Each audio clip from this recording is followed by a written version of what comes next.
Food കഴിക്കാൻ പറ്റുന്നില്ല. അതിനോടൊക്കെ വിരക്തി തോന്നി തുടങ്ങി. എതിരേക്കുള്ള പോക്കാണെന്ന് എനിക്കറിയില്ല. ഫുഡിനോടൊക്കെ ഭയങ്കര വിരക്തി തോന്നി തുടങ്ങി. അല്ല, എന്നാൽ ഇഷ്ടപ്പെട്ട് ഇപ്പൊ കഴിക്കുന്ന ഒരു ഇല്ല, ഒന്നും കഴിക്കുന്നില്ല. ഇഷ്ടമായിട്ടൊന്നും അങ്ങോട്ട് ആർത്തിയോട് കൂടി ഒന്നും കഴിക്കാൻ പറ്റുന്നില്ല. വിശപ്പ് വരുമ്പോൾ കഴിക്കുന്നു, എന്തെങ്കിലും കഴിക്കുന്നു. ഞാൻ കണ്ടേ ശാരീരികമായിട്ട് കുറച്ച് ബുദ്ധിമുട്ടിൽ ഇതാണ്. ചെറിയൊരു സങ്കടം വന്നു എനിക്ക്. ഇപ്പം മിനിഞ്ഞാന്നാള് എനിക്കൊരു കോള് വന്നു.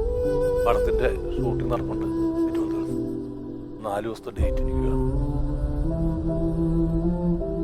നടക്കില്ല, പിന്നെ ഉറപ്പ് ശരിയല്ലേ.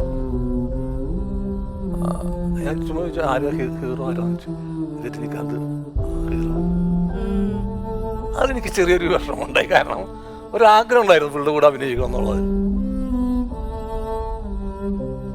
പറ്റില്ല എനിക്ക്. ഇപ്പോൾ ബലവാനാവാനുണ്ട്. നമ്മ അവിടെ ചെന്നിട്ട് മോശക്കാരനാവരുത്. ആർട്ടിസ്റ്റിന്റെ രീതിയിൽ എന്ത് ചെയ്യാനുള്ള ഒരു ഇതിൽ വേണം പോകാനായിട്ട്. കാലുകളൊക്കെ മുട്ടൊക്കെ വയ്യാണ്ടിരിക്കുകയാണ്.